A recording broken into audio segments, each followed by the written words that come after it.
কারা নেতৃত্ব দিবে আপনাদের? এটা ঠিক করতে হবে আপনাদেরকে, নতুবা সব হারাবেন, কিচ্ছু থাকবে না আপনাদের। কথা বুঝতেছেন? মুসলমানদের নেতৃত্ব দেবার জন্য নেতার 4টা গুণের প্রথমটা হচ্ছে ইলম, আলেম হতে হবে, ইলমে দ্বীন থাকতে হবে, বুঝছেন? দ্বিতীয়টা হচ্ছে আদল, তার মধ্যে জাস্টিস, ন্যায় বিচার থাকতে হবে।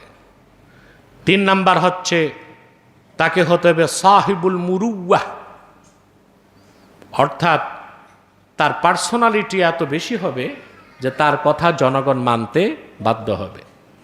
4 নাম্বার হচ্ছে সালামাতুল হাওয়াসি ওয়াল আযা, মেন্টালি তাকে সুস্থ হতে হবে, ফিজিক্যালি সুস্থ হতে হবে। ল্যাংড়া, লুলা, আতুর, প্যারালাইজড, হাঁটলে যে 100 ডিগ্রি জ্বর উঠলে যেমন কাঁপে এরকম কাঁপে, এমন নেতা মন্ত্রী আছে বাংলাদেশে। এগুলো হচ্ছে ফিজিক্যালি আনফিট, এরা নেতা হইতে পারবে না, এরা নেতা হতে পারবে না। আর সালামাতুল হাওয়াস হচ্ছে মেন্টালি সুস্থ, যে মদ খায় ওটা সুস্থ না অসুস্থ? ড্রাগ অ্যাডিক্টেড সুস্থ না অসুস্থ? ইয়াবা খোর সুস্থ না অসুস্থ?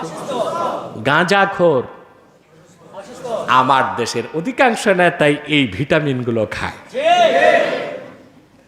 সকালে একটা, দুপুরে একটা, বিকালে একটা, রাতে। এই ভিটামিন ছাড়া ওনারা সুস্থ থাকতে পারে না। বক্তব্য দেওয়ার আগেও বিচি 2টা গালে থাকে, চাবায় আর বক্তব্য দেয়, এছাড়া আর জোশ আসে না।